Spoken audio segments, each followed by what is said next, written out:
আল্লাহ ওই ফিরাউনকে তো জাহান্নামে দেবে দেবে দেবে, কোনো সন্দেহ না। কিন্তু যারা পরিমাণ যদি তার ক্ষমতার পিছনে আপনার সহযোগিতা থাকে, আল্লাহ আপনাকেও জাহান্নামে দেবে। কেউ যদি মাদ্রাসাতে শিক্ষা নিয়োগকে বন্ধ করে দিয়ে মাদ্রাসাকে নীরবে মৃত্যুর কোলে ঠেলে দিবার প্ল্যান করে, তাকে যদি আপনার কোন রকম ভাবে সহযোগিতা করে তার ক্ষমতাকে কামিয়াব সিংহাসনে বসিয়ে দাও, মনে রেখে দেবেন আল্লাহ পাক আপনাকেও কিন্তু জাহান্নামে দেবে। নামাজ যেমন লায়েগে যাব अल्फाज नहीं मिलते, तारीफ के लायक जब अल्फाज नहीं मिलते, तारीफ करे कोई किस तरह मदीने की, रातें भी मदीने की, बातें भी मदीने ए अपनी गाहों से मस्ताना बनाते हैं, वो अपने निगाहों से दीवाना बनाते हैं, जहमत भी नहीं देते मैं खार को पीने की, रातें भी मदीने की, बातें भी मदीने की, जीने में ये जीना है, क्या बात है जीने की। अल्लाहुम्मा सल्ली अला।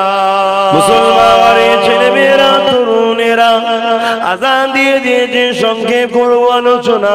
বিদায় নিবার আগে আবার একবার বলে যায়, এ যুবকেরা গুনার মাপ আছে, ইমানের মাপ নাই। গুনার মাপ আছে, আমলে যদি কম হয়ে যায় আল্লাহ মাফ করে দেবে, কিন্তু ইমানে কোন খুঁত থাকলে আল্লাহ মাফ করবে না। আমলটা হলো নামাজ, রোজা, যাকাত, দান, খায়রাত। এক কথায় আল্লাহকে আল্লাহ বলে, নবীকে রাসূল বলে চিনে, নিজের জানের থেকে বেশি ভালোবেসে মেনে নিবার নাম হলো ঈমান। এই মেনে নিবার পরে আল্লাহকে খুশি করার জন্য নবী যে কাজগুলোকে বলেছে, ওই কাজগুলো করার নাম হলো ইবাদত, ওই কাজগুলো করার নাম হলো আল্লাহ পাকের দাসত্ব। আর নবী যেটা নিষেধ করেছে ওইগুলোকে ছেড়ে দিবার নাম হলো ইবাদত। এক কথায় আল্লাহ যাতে খুশি সেটা করা, নবী যাতে খুশি সেটা করা, আল্লাহ যাতে নিষেধ নারাজ হবে সেটাকে ছেড়ে দেওয়া, এটা কোন ইবাদত। এ যুবকেরা যদি ওই ইবাদতে ঘাটতি থাকে আল্লাহ পাক তোমাকে আমাকে ক্ষমা করে দিতে পারেন, বা তওবা করলে ক্ষমা করে দেবেন বলেছে, বা আযাব খাটবে একদিন আযাবটা দিয়ে দেবে। কিন্তু ইমানে যদি কোনো খাত থাকে, না যাতে রাস্তা নাই, ইমান নবীর সঙ্গে সম্পর্ক, ইমান নবীর প্রেমের নাম, ইমান নবীর আদবের নাম, ইমান রাসূলকে রাসূল বলে চিনে আদবের সঙ্গে প্রেমের সাথে মেনে নিবার না। এ যুবকেরা তরুণেরা, আর বড় দুঃখ লাগে আমরা নবীর দিনের জন্য কিছু তো করতে পারলাম না, উপরন্তু যে নবী আবার কত কষ্ট করে ইসলামকে মানুষের কাছে পৌঁছেছে, সেই ইসলামকে যারা মিটাতে চাইছে তাদের দলভুক্ত হয়ে তাদেরকে শক্তিশালী করে তুলতে লেগেছি। মনে রেখে দেবেন, আপনার সহযোগিতা যদি এলাকায় কোন রকম ইসলামের ক্ষতি হয়, যে ক্ষতি করলো সে তো জাহান্নামে যাবে। আপনার সহযোগিতা থাকার জন্য আল্লাহ আপনাকেও জাহান্নামে দিয়ে দেবে। কেউ যদি মসজিদকে ভেঙে দেয় সে তো জাহান্নামে যাবে। তার ভাঙার ক্ষমতার পিছনে যদি আপনার কোন রকম সহযোগিতা থাকে আপনাকেও জাহান্নামে যেতে হবে। তাই বললু জাল্লা লাগিয়ে মাদ্রাসাকে ভেঙে দেয়, আল্লাহ ওই ফিরাউনকে তো জাহান্নামে দেবে কোনো সন্দেহ না। কিন্তু যারা পরিমাণ যদি তার ক্ষমতার পিছনে আপনার সহযোগিতা থাকে, আল্লাহ আপনাকেও জাহান্নামে দেবে। কেউ যদি মাদ্রাসাতে শিক্ষা নিয়োগকে বন্ধ করে দিয়ে মাদ্রাসাকে নীরবে মৃত্যুর কোলে ঠেলে দিবার প্ল্যান করে, তাকে যদি আপনার কোন রকম ভাবে সহযোগিতা করে তার ক্ষমতাকে কামিয়াবি সিংহাসনে বসিয়ে দাও, মনে রেখে দেবেন আল্লাহ পাক আপনাকেও কিন্তু জাহান্নামে দেবে। নামাজ যেমন পড়লাম, রোজা যেমন রাখলাম, হজ যেমন করলাম, ভালো কাজ আলহামদুলিল্লাহ, কিন্তু মনে রেখে দেবেন আল্লাহ নবীর কষ্টের ইসলামের দুশমনকে বন্ধু বানিয়ে নিয়ে নামাজ পড়ে কোনো লাভ হবে না। আল্লাহ নবীর কষ্টের ইসলামকে সহযোগিতা করে দুশমনকে সহযোগিতা করে রোজা রেখে হজ করে কোনো লাভ হবে না। কেননা যেমন রাত আর অন্ধকার একসাথে থাকতে পারে না, ওই রকম কোনদিন বেঈমান তুমি নামাজ রোজা করে কখনোই আমল হতে পারে না। নবীর দুশমনকে সহযোগিতা করে আল্লাহ দ্বীনের আইনকে মিটাতে যারা চাইছে তাদেরকে ক্ষমতার আসনে বসিয়ে দিয়ে কোনদিন আমরা আল্লাহ পাকের জান্নাতের আশা করতে পারি না। এই নবী আমার জানিয়ে দিলে এ দুনিয়া মানুষেরা তোমরা ভালো সহবতে থাকবে, ভালো মানুষের সঙ্গে থাকবে, ন্যায়ের পক্ষে থাকবে, অন্যায়ের বিরুদ্ধে থাকবে, মুসলিমের পক্ষে থাকবে, জালিমের বিরুদ্ধে থাকবে, সত্যের পক্ষে থাকবে, মিথ্যার বিরুদ্ধে থাকবে। নবী আমার এক কথায় জানিয়ে দিলে এ আমার উম্মতিরে কিয়ামতের শেষ দিন পর্যন্ত আমার বংশের বাচ্চাদের হাতে ঝান্ডা থাকবে। তোমরা আমি নবীকে যারা মানো কুরাইশ বাচ্চার নেতৃত্ব মেনে নেবে।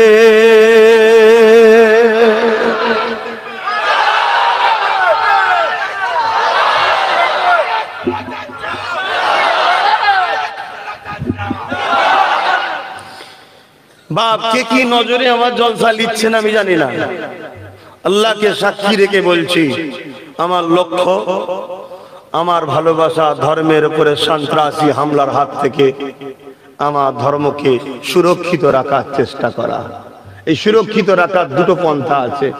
একটা হলো নিজেকে ধার্মিক হতে হবে, নিজেকে ধর্মটাকে জীবনের মধ্যে আনতে হবে, তাহলে ধর্ম নিরাপদ। আর একটা হলো কি, যারা ধর্মকে ক্ষতি করতে চাইছে, ধর্ম সম্বন্ধে মিথ্যা প্রচার চলছে, ধর্মের কর্মকাণ্ডকে বিভিন্ন কায়দায় রুখে দিবার প্ল্যান করছে, তাদের থেকে মুখ ফিরিয়ে নাও। তাদের বিরুদ্ধে ক্ষমতা থাকলে মুখ দিয়ে প্রতিবাদ করো, যদি আরো ক্ষমতা থাকে হাতে হাত দিয়ে প্রতিবাদ করো, আর যদি এই দুটো ক্ষমতা না থাকে অন্তরটা তাদের থেকে ঘুরিয়ে নাও। এই তিনটের মধ্যে কোন একটা যদি না থাকে তোমার মধ্যে, রাসূল বলছে তোমার মধ্যে ঈমান বলে কিছু নাই, তুমি যতই নামাজ পড়ো জাহান্নামে যাবে। শুনছেন না শুনেননি? নামাজ আমল তখন হয় যখন ঈমানদার পড়ে, রোজা আমল তখন হয় যখন ঈমানদার রাখে। বুঝাতে পারছি তো? আর যখন ঈমানই নেই তার কিছু লাভ হবে? আল্লাহ নবী বললেন অন্যায় দেখলে হাত দিয়ে রোকো, হাতে ক্ষমতা নেই মুখ দিয়ে প্রতিবাদ করো, মুখেও ক্ষমতা নেই কমসে কম অন্তর থেকে তাকে ঘৃণা করো। এইটুকু তো থাকা দরকার আম মানুষদের, কিন্তু আমাদের ঘৃণা নেই। উপরন্ত দেখছি আমরাই তাদেরকে সহযোগিতা করে আমার নবীর দ্বীনকে ক্ষতি করার প্ল্যান আমরাই তো করছি। আজ বড় দুঃখের সাথে বলতে হয়, বহু জায়গায় কোরআনের মাহফিলকে ডিস্টার্ব করা হচ্ছে, বহু জায়গায় এত বড় একটা মহান কাজ দাদা হুজুরের নামে নলেজ সিটি, এটা ভালো কাজ না খারাপ কাজ? ওখানে দুটো জিনিস হবে, একটা হলো সুচিকিৎসা আর একটা হলো সুশিক্ষা, এবং কোন ধর্মীয় শিক্ষা নয়, জেনারেল লাইনের শিক্ষা কেন? আমার লক্ষ্য ফুরফুরা শরীফে অনেক মাদ্রাসা আছে, কিন্তু দাদা হুজুর একদিকে যেমন আমাদের ধর্মগুরু, অপরদিকে দাদা হুজুর তিনি স্বাধীনতা সংগ্রামীও। তাই ফুরফুরা শরীফে যদি এমন একটা শিক্ষা প্রতিষ্ঠান গড়ে ওঠে যেখানে মুসলমানও পড়বে অমুসলিমও পড়বে, তাহলে ভ্রাতৃত্বের মানববন্ধনটা সারা পৃথিবীতে ছড়াবে, যেটা আমার ইসলামও শিখিয়েছে। শুনছেন না শোনেন না? তাই ফুরফুরা শরীফে মাদ্রাসা আছে। আমার লক্ষ্য ওখানে ইংলিশ মিডিয়াম স্কুল হবে, জুনিয়র সিনিয়র, মেডিকেল কলেজ হবে, নার্সিং কলেজ হবে, ইঞ্জিনিয়ারিং কলেজ হবে, ল কলেজ হবে। আমাদের বাচ্চারাও পড়বে, অন্য ধর্মের গরিবের বাচ্চারাও এসে পড়বে। গরিবদের জন্য আহলে সুন্নাত ওয়াল জামাত ফ্রিতে পড়াবার ব্যবস্থা করবে। কথা বুঝে আসছে না? বাকি যাদের অর্থ আছে সব জায়গায় যেমন দিয়ে পড়ছে, ওখানে মন যখন পড়বে। এইটা ভালো কাজ না খারাপ? এখানে কোন শিক্ষা শাস্ত্র কোন ধর্মের ব্যাপারও নয়। এরপরও বড় দুঃখের সাথে বলছি, একদল মানুষ খবর পাচ্ছে আমার ব্যানার গুলোকে ছিঁড়ে দিচ্ছে, আমার পোস্টার গুলোকে তুলে দিচ্ছে। তাহলে ভাবতে কি অবাক লাগছে না এটা কারা? তবে কারা আমি জানি না, তবে এতটুকু জানি এরা কিন্তু নামে মুসলমান। এটা সত্য কথা। অমুসলিম ভাইয়েরা এরকম কাজ করবে বলে আমার বিশ্বাস হচ্ছে না, আমার মনে হচ্ছে না। কথা বুঝে আসছে? তা আমার ধারণাই আসছে না যদি শিক্ষার স্বাস্থ্যের একটা শহর ওখানে গড়ে ওঠে, যে আজ ছিড়ছে কালকে তারও তো হতে পারে বিমার, ভেলোরে না আগে ওখানে যাবে। আমি তো সেরকম উন্নত মানেরই তৈরি করতে চাইছি। ভেলোর কি রাতারাতি এরকম হয়েছে নাকি? 70-80 বছর ধরে চেষ্টা করে আজকে এমন একটা জায়গায় গেছে সবাই ওখানে চিকিৎসা করতে যাচ্ছে, ঠিক না বেটি? তো এই যে ফরেন থেকে ডাক্তার আছে, ফরেন সেটআপ ভেলোর তৈরি করেছে, আমার ফুরফুরা শরীফে নলেজ সিটিতে কেন হবে না? সময় লাগবে। তাই সময়টা লাগবে কি করে? আমরা সবাই যদি বছরে যাই, বছরে একটা করে ইট 100 কোটি টাকা নিয়ে যাবে, এটাই আপনাদের কাছে দাবি তো আমার নাকি? জানেন তো নাকি? যত লোক যাবে নিয়ে যাবে, আস্তে আস্তে এই বছর একটা বিল্ডিং হয়েছে, এরপরে ওই দিন দুটো প্রকল্পের ভিত দেবো, আবার দুটো প্রকল্প হবে, আবার একদিন আবার দেবো, এরকম করে আস্তে আস্তে দেখা যাবে আমি 10 বছর টার্গেট নিয়েছি, 10 বছরে কমপ্লিট হবে। তো এই জায়গায় তো তোমার বাচ্চাও পড়তে পারে। আজকে তুমি যিনি ছিড়ছো, সমস্যা কোথায়? শিক্ষা শাস্ত্রের জন্য ডেকেছি, সমস্যা কোথায়? তাহলে ভাবুন, এদের আমাদের মধ্যে, আমার কওমের মধ্যে এমন ভাবে মাইন্ড সেটআপ তৈরি করা হয়েছে যে শিক্ষা শাস্ত্রটা কেউ প্রয়োজন নেই, এটা প্রমাণ করছে। মানে কতটা মূর্খ তৈরি হয়ে গেছে। আর এটা কি একদিনে হয়েছে মনে হচ্ছে? এটাকে আস্তে আস্তে আস্তে আস্তে আস্তে আস্তে ব্রেনে এমন ভাবে পুশ করা হয়েছে, বাপ হয়ে গেছে দুশ্মন আর দুশ্মন হয়ে গেছে বন্ধু, ভাই হয়ে গেছে দুশ্মন, দুশ্মন হয়ে গেছে বন্ধু। নবীর বংশের বাচ্চা এখন মুসলমানদের হয়েছে দুশ্মন, আর নবীর দ্বীনকে যারা অপছন্দ করে তারা হয়ে গেছে আমার কম এখন বন্ধু। তাহলে কেমন ভাবে ব্রেনটা অফ করেছে দেখেছে? তোমার তো ভাবা দরকার ছিল যে ঠিক আছে আমি ব্যবসা করি, কারবার করি, লেনদেন করি, আত্মীয়তা করি, সব ঠিক আছে, কিন্তু আমার বাপের থেকে তো আপন কেউ নয় রে বাবা, আমার মায়ের থেকে তো আপন কেউ নয়। যতই আমার বন্ধু হোক, কলেজে পড়ি, স্কুলে পড়ি, কিন্তু আমার বন্ধুর জন্য আমার বাপকে আমি ছোট বড় কথা বলবো মানে এ কি করে হয়? তোমার তো ভাবা দরকার ছিল ঠিক আছে আমার অফিসার, আমার বস, আমার নেতা, আমার লিডার, ঠিক আছে, কিন্তু এর জন্য আমার নবীর বংশের বাচ্চার বিরুদ্ধে তো আমি গালিগালাজ করতে পারি না। যে ব্যানারটায় দাদা হুজুরের নাম লেখা আছে পীর আবু বকর সিদ্দিক নলেজ সিটি, পীর আব্বাস সিদ্দিকী নলেজ সিটি নেই ওতে। আর যদি মনে হয় যে না তোমার নামটা, আমার নামটা শুধু বাদ দিতে পারতিস, যে আব্বাস সিদ্দিকী নামটা বাদ দিয়ে দিই, বাকিটা থাক। কিন্তু আমি যতজনকে ডেকেছি একটা কেউ বলতে পারবে যে ওখানে কে আসবে না আসবে এমন কোন প্রচার করেছি? আমি সবাইকে ডেকেছি, উদ্দেশ্য একটাই যে আমার মুজাদ্দিদুল জামান, আমার পীর, আমার ইমাম, আমার রাহবার, আমার উলিল আমর, তিনার নামে শহর হচ্ছে, কেউ করে দেয় না, আমরা তার ভক্ত মুরিদরাই করব, চলো 100 টাকা একটা ইডলি যাই, এজন্যই ডেকেছি। এমনকি খাবার পর্যন্ত নিয়ে যেতে বলেছি, পানি নিয়ে যেতে বলেছি, নামাজের মুসাল্লাও নিয়ে যেতে বলেছি, যে বাপ তোকে অতটা নামাজ পড়ার জন্য কাপড় দিতে পারবো না, নিজে থেকে নিয়ে আয়, একসাথে নামাজ পড়ি, ঠিক না বেটি? আর আমি আজকের দিনে আবার বলে যাচ্ছি, কোন ম্যানকে দেখার জন্য, কোন লোককে দেখার জন্য, কারো জন্য গেলে হবে না। তোর মাইন্ডে থাকে আমার বাচ্চাদের ভবিষ্যৎ, অথচ আমার পীরের নামে হচ্ছে, পীরের রুহানি দোয়া পাবো, পীর খুশি হবে, এটা হওয়া দরকার। অনেক ঋষিদের নামে আছে, আমার দাদা হুজুরের নামে নেই, যিনি আমাদেরকে কোরআন শিখিয়েছে, শরিয়ত শিখিয়েছে, ইতিহাস শিখিয়েছে। এবং একটা সময় ব্রিটিশদের বিরুদ্ধে সবাই লেগেছিল, কিন্তু শেষ সময়ে মুসলমানদের ঘরে শুধু ফাঁসি দেওয়া হয়েছিল। প্রচুর ব্রিটিশরা মুসলিম উলামাদের ঘরে কতল করেছিল। তারপরে যখন আবার নতুন করে নাটক করা হয়েছিল, তখন দাদা হুজুর মাইক ধরেছিলেন, তৎকালীন সময় বলা শুরু করেছিলেন, এ মুসলমানেরা, খবরদার তোমরা আগাবে না, আমি মানা করলাম। কত ব্রিটিশের বিরুদ্ধে লড়াই করতে মানা করছে না, এই প্ল্যানে পা দেবে না। কেন এরা একদিকে যেমন ব্রিটিশকে তাড়াতে চাইছে, এদের হৃদয়ে আর একটা আছে, মুসলিম সমাজকে মূর্খ অশিক্ষিত পিছিয়ে ফেলার প্ল্যান। তুমি জানো দাদা হুজুরের এই কথা শুনে সঙ্গে সঙ্গে সব এসে বসে বলল, কি ব্যাপার? না, এই জন্যই ব্যাপার যে আমরা যদি ওদের সবকিছু ত্যাগ করে দিই, ভালো কথা, কিন্তু আমাদের আছে কোথায়? মুসলমানরা এমনি গরিব, 10 বছর শিক্ষা থেকে পিছিয়ে গেলে জাত ধ্বংস হয়ে যাবে। তাই আমাদের আগে শিক্ষা প্রতিষ্ঠান দরকার, কলকারখানা দরকার, ফ্যাক্টরি দরকার। তারপরে আমরা রেডি হয়ে যার সাথে লড়াই করব, তার সাথে লড়াই করার আগে তার মতো একটু শক্তিশালী হতে হবে। একটা 30 বছরের জন যুবক ছেলের সাথে আর 3 মাসের বাচ্চা যদি লড়াই করতে যায়, এই বাচ্চার মূর্খমি হবে না? হবে না? তা আমরা বাপ আগে তৈরি হতে হবে, ভেতরে ভেতরে তৈরি হও। দাদা হুজুরের কথাকে তারা তখন প্রাধান্য দিয়েছিল। শোনো, সেই আবু বকর সিদ্দিক, তিনি শুধু গদিতে বসে ফুদিয়েছে আর জলসা করেছে তা নয়, ইসলামের পুরো কমপ্লিট সাইডটাকে মানুষকে দিয়েছে। তো সে কোনো বিস্তারিত আলোচনা সেখানে দাদা হুজুরকে নিয়ে হবে কোনি, সেটা কথা নয়, কিন্তু উদ্দেশ্য যেন থাকে যে আমরা নলেজ সিটি গড়বো, এই জন্য যাচ্ছি। তাই তো নাকি? এই নলেজ সিটি গড়তে যাওয়াতে এখানেও সমস্যা হচ্ছে নয়, কত রকম প্ল্যান হচ্ছে বুঝতে পারছেন? আমি বেশি কিছু বলবো না, আরো অনেক রকম প্ল্যান হচ্ছে। সব প্ল্যান বললে ওপর দিকে থুতু ফেললে যেমন গায়ে পড়ে, গায়ে পড়ে যাবে, কিন্তু প্ল্যান চলছে না, চলে না। তাহলে এতে কি ব্যাপার বুঝতে পারছেন? কিন্তু এরপরও আপনাদেরকে বলে যাচ্ছি, আব্বাস সিদ্দিক সেই আল্লাহর উপরে ভরসা রাখে, যিনি চাইলে নলেজ সিটি হবে, যিনি না চাইলে।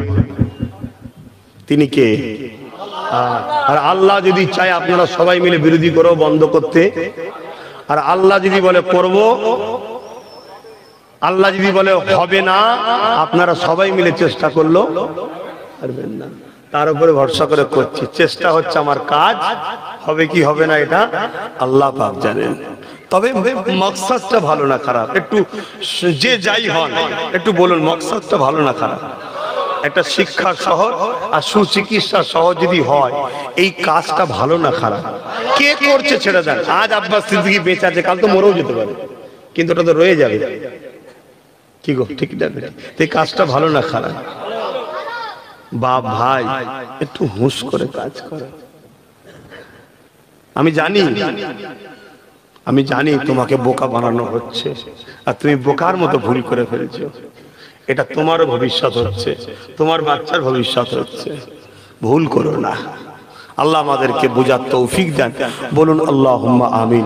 নামাজের ব্যাপার আছে, একটু সালাত ও সালাম দেবো। ইয়া নবী সালাম।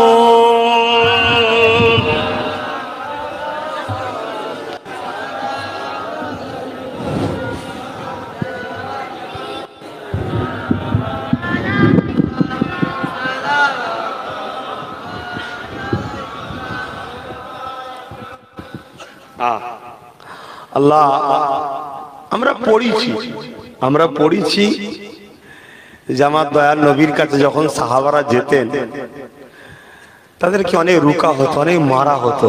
আমরা পড়েছি, সেই সময় তার দুনিয়ায় আসি, নিজের চোখে দেখবো, পড়েছি। তবে সেই নমুনা আজ আল্লাহ কিন্তু আমাদের ঘরে দেখাচ্ছে। সেদিন নবী পাক সাল্লাল্লাহু আলাইহি ওয়াসাল্লামের কাছে গেলে তৎকালীন যারা জালিম ছিল, আবু জেহেল, উতবা, সাইবা, তারা ভয় করত যে মুহাম্মদ তো সত্য, তার দিকে গেলে হয়তো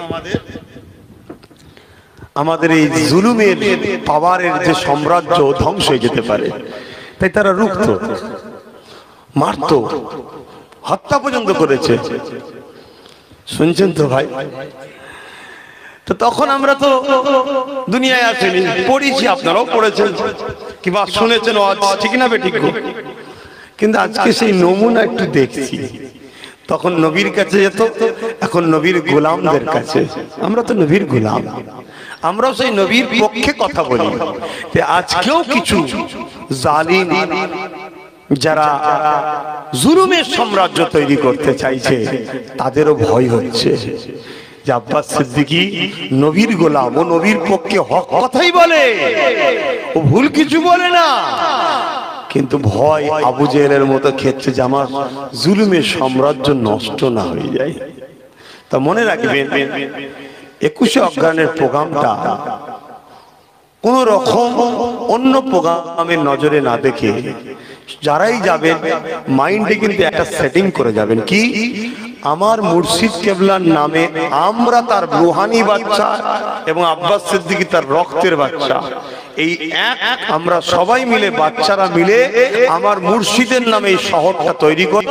কিন্তু ফায়দা আমরা সবাই লব, চিকিৎসা আমাদের সবার হবে, পড়াশোনা আমাদের বাচ্চারা করবে। কথা মাথায় থাকবে। তাই প্রত্যেকে যেমন পানি নিয়ে যাবেন 2 লিটার, নামাজের মুসল্লা নিয়ে যাবেন, তেমন দুপুরের খাবারটাও নিয়ে যাবেন। কি একটু নিয়ে যেতে পারবেন না? একদিন না একটু হালকা টালকা খাবেন, রুটি আলু ভাজা খেয়ে ফেলবেন, কি হয়েছে? বলে ওটা বললে হয়, 1 গামলা পান্তা ভাত খাওয়া অভ্যেস জমিতে বসে চাষিদের। আমি জানি আপনারা কষ্টের জিন্দেগি কাটান, কিন্তু এটাও জানি গরিবরাই পারে রোজা রাখতে, গরিবরাই পারে রোজা রাখতে, এটাও জানি।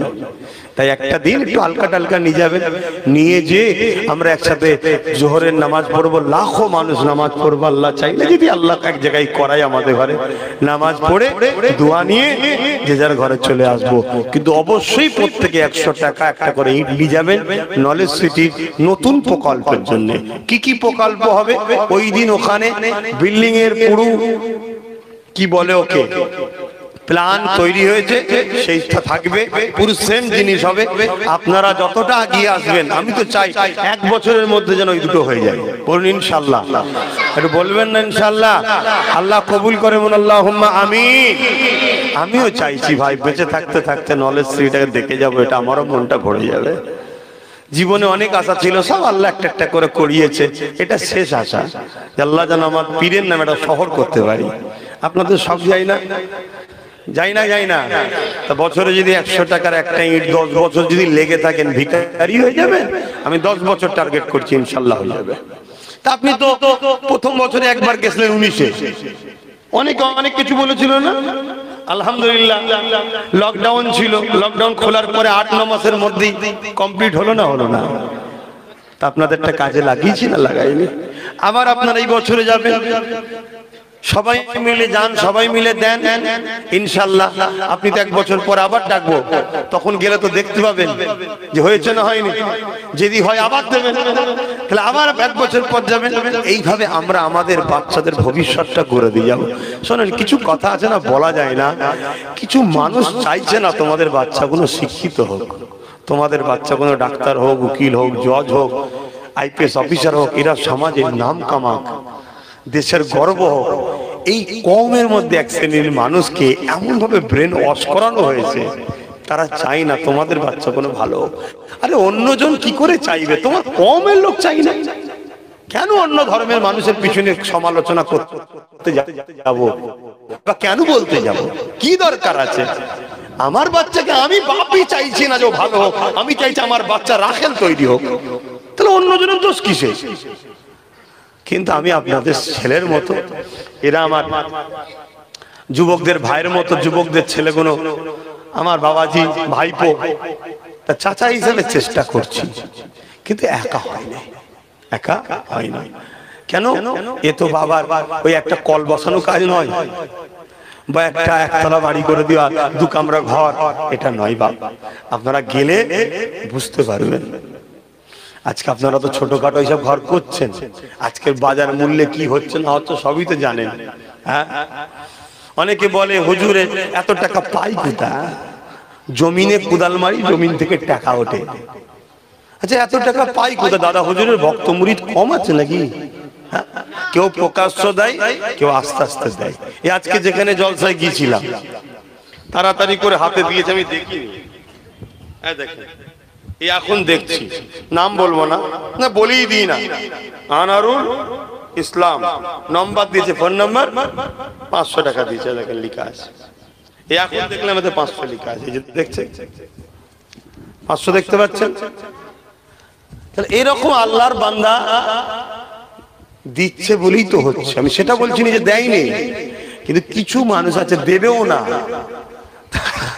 শুধু কি করে বন্ধ করা যায় সেটা চেষ্টা করছে। এরকম লোক যদি না থাকে তাহলে আল্লাহর পরীক্ষায় আব্বাস সিদ্দিকী আগাবে কি করে? আর আপনারাই বা আগাবেন কি করে? এ লোক থাকা দরকার আছে না? না, তবেই তো আল্লাহর প্রেম আমাদের আছে সেটা দেখাবো। বাধা যদি না হয়, বাধা যদি না হয়, কষ্ট করে যদি না উঠতে হয়, তো শরীরের তো ঘাম ঝরবে না, আর ঘাম না ঝরলে শরীরের রোগও যাবে না।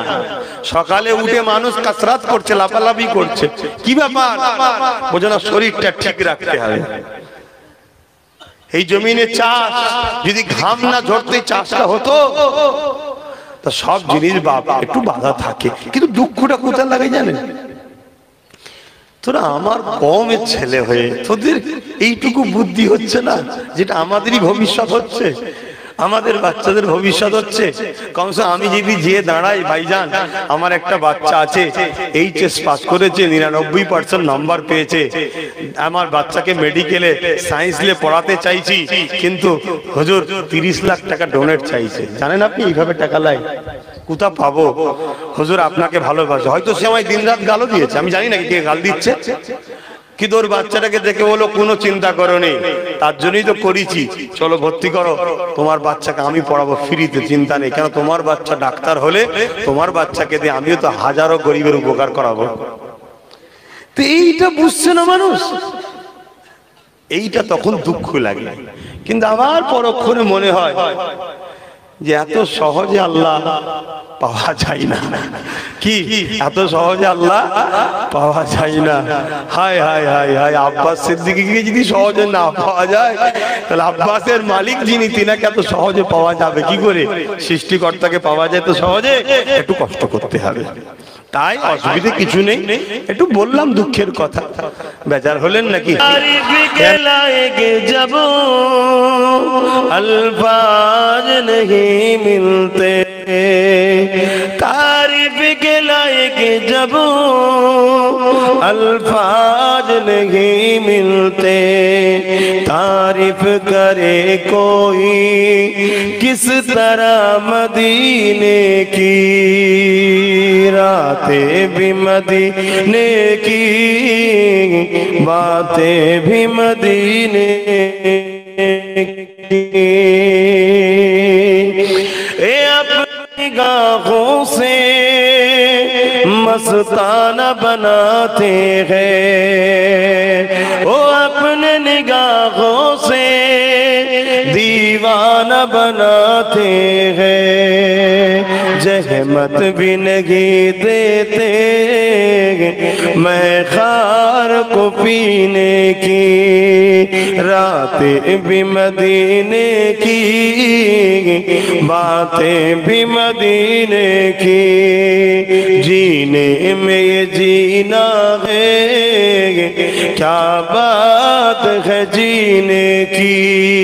अल्लाहुम्मा सल्ली अला